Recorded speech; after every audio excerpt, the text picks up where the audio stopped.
ماجہ کی حدیث ہے، میرے آقا صلی اللہ علیہ وآلہ وسلم نے ارشاد فرمایا، جس نے عیدین کی رات یعنی عید الاضحیٰ کی رات یا عید الفطر کی رات یعنی عید سے قبل رمضان المبارک کی آخری رات جس نے حصول ثواب کے لیے قیام کیا، اسے اللہ کیا مقام عطا فرمائے گا؟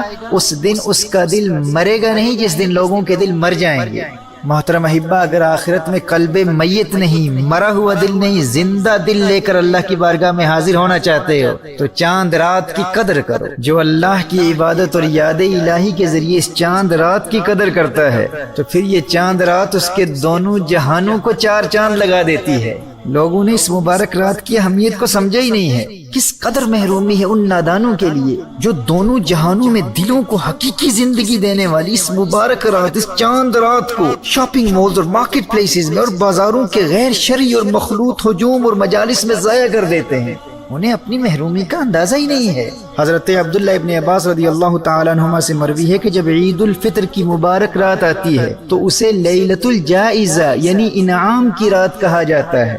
اسلام میں عید الفطر کی رات یعنی چاند رات کو لیلۃ الجائزہ کہتے ہیں، یعنی انسان تمام رمضان المبارک میں دن کے روزے اور رات کے قیام اور دیگر عبادات کے ذریعے جتنی محنت کرتا ہے ان تمام عبادات کا خاص انعام اللہ جل وعلا کی جانب سے لیلۃ الجائزہ میں ملتا ہے، اس انعام کی رات میں ملتا ہے۔ یہ جسے تم چاند رات کہتے ہو نا، یہ سارے مہینے کی عبادات کا صلہ ملنے کی رات ہے، انعام ملنے کی رات ہے۔ یعنی یہ چاند رات در حقیقت اللہ جل وعلا کی طرف سے عیدی ملنے کی رات ہے۔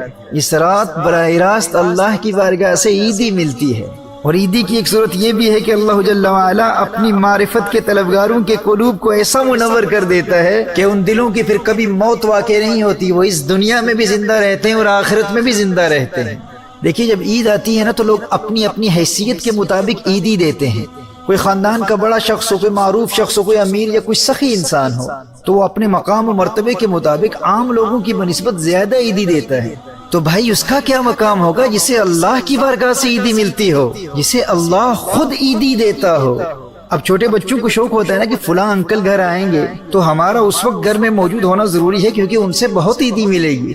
لیکن جب وہ انکل گھر میں آئیں اور اس بچے کو ان کے آنے کے وقت کا علم بھی ہو لیکن عین اسی وقت وہ بچہ گھر سے باہر بازار میں کہیں گھومنے کے لیے چلا جائے تو اسے گھر لوٹنے پر پھر کتنا افسوس ہوگا کہ وہ باقی بچوں کو عیدی دے کر چلے بھی گئے اور میں گھر میں موجود ہی نہیں تھا۔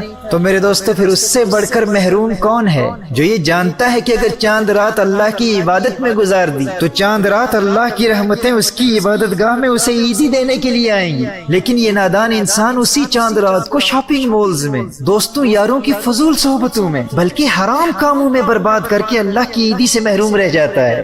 میرے بھائیوں، میری بہنوں، اس لیلۃ الجائزہ کی، اس انعام کی رات کی، اس چاند رات کی قدر کرو اور یاد رکھیے آخرت میں دلوں کو زندہ رکھنے کی فضیلت یہ ان دونوں راتوں کو حاصل ہے، عید الفطر کی رات کو بھی اور عید الاضحیٰ کی رات کو بھی۔ یہ دونوں راتیں اہل دل کی راتیں ہیں، دل والوں کی راتیں ہیں۔ ان مبارک راتوں میں شب بیداری کی فضیلت اس قدر ہے کہ حافظ ذکی الدین المنذری نے ترغیب و ترہیب میں حضرت معاذ بن جبل رضی اللہ تعالیٰ عنہ کی روایت نقل کی ہے۔ فرمایا جو ان 5 راتوں میں شب بیداری کرے اس کے لیے جنت واجب ہو جاتی ہے۔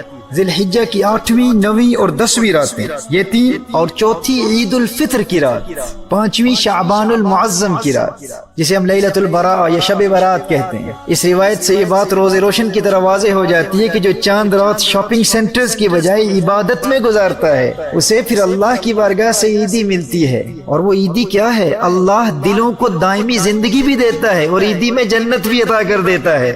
اس روایت میں یہی فرمایا کہ جو ان راتوں میں شب بیداری کرے پھر اس کے لیے جنت واجب ہو جاتی ہے۔ لہٰذا محترم احبہ، اس خاص رات کو فضول کاموں میں ضائع نہ کیجیے گا۔ لیلۃ الجائزہ میں آنسو بہا کر، رو رو کر اللہ کی بارگاہ میں ماضی کی خطاؤں سے توبہ بھی کریں اور آئندہ گناہ نہ کرنے کا پختہ ارادہ بھی کریں۔ اب آئیے